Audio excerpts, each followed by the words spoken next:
everyone, and welcome back to Kaizen Athletics YouTube channel. My name is Emily Kramer Throckmorton, and today I'm going to be talking a lot about sugar and what it's doing to our bodies metabolically and how we should be trying to eliminate these added sugars from our nutrition. In order to increase our health and our longevity, we should be trying to eliminate added sugars from our nutrition. And I'm not talking about fruits. I am talking about candies, cookies, cereals, muffins, pastries, added sugars that are found in condiments, etc. There is a long list of foods that are out there that have added sugars that maybe you don't know about, or maybe you do and you choose to eat them anyway, which is fine. But I just want to tell you today, why we should be trying to eliminate these sugars and what it's doing metabolically to us. When you eat sugar, your blood sugar rises and your pancreas jumps into overdrive. This increase in blood sugar causes the pancreas to actually secrete a hormone called insulin.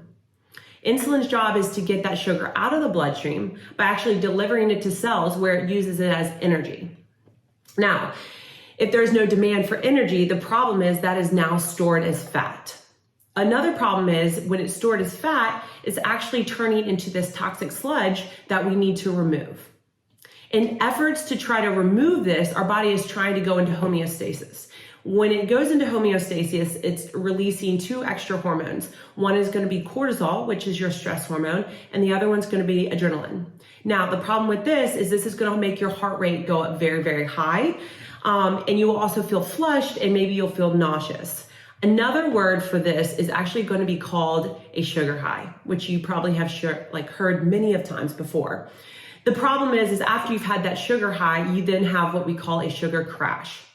And the problem with that is you will feel sluggish, you'll feel tired, you'll feel exhausted, and then this wave happens all throughout the day. Sounds like a lot of fun, right? So we want to try to eliminate sugar so that we don't end up being on this roller coaster all day long. But unfortunately, majority of the people out there, they are on the run first thing in the morning. So meaning they may stop by Starbucks and grab a cup of coffee, and maybe they grab a latte, and we're looking at already first thing in the morning, that latte is going to have about 17 grams of sugar. Maybe they grab a cereal bar and you're looking at 11 grams per bar.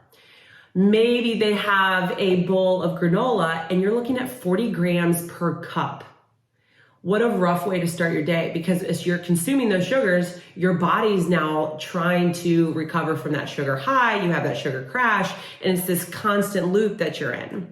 Now, when we look at a bigger picture of not just what that's doing to you metabolically on a short-term time frame, so maybe that's just happening for 24 hours, well, what if you do that for 20 years? We're looking at the long-term effects of what sugar is actually doing to you.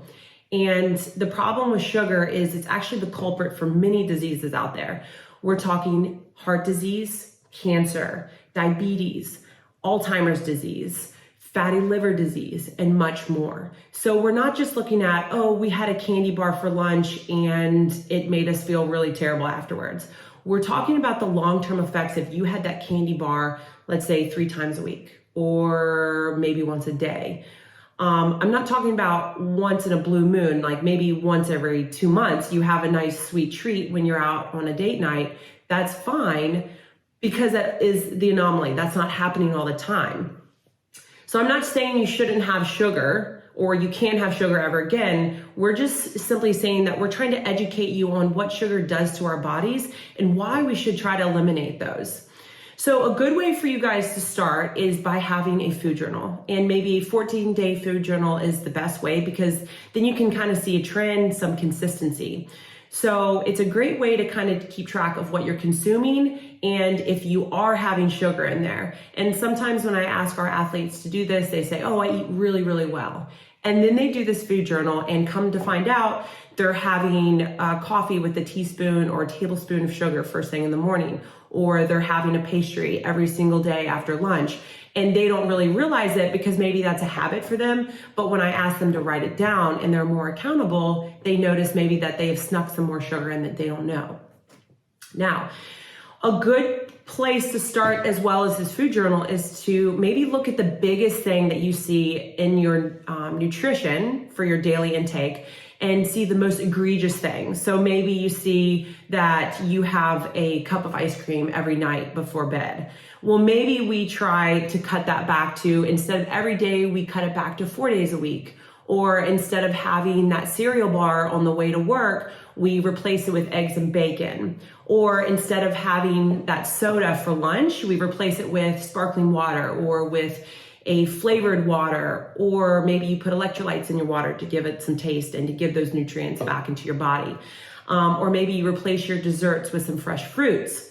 There are plenty of options out there, and there's plenty of ways to fix a broken system. You just have to put in the work. You have to want to be better. You have to make yourself want to feel better as well, right? So we want to basically have you guys looking to gain control over your bodies again, right? And the more you're able to curb those sugar cravings, the more control you have over your entire life.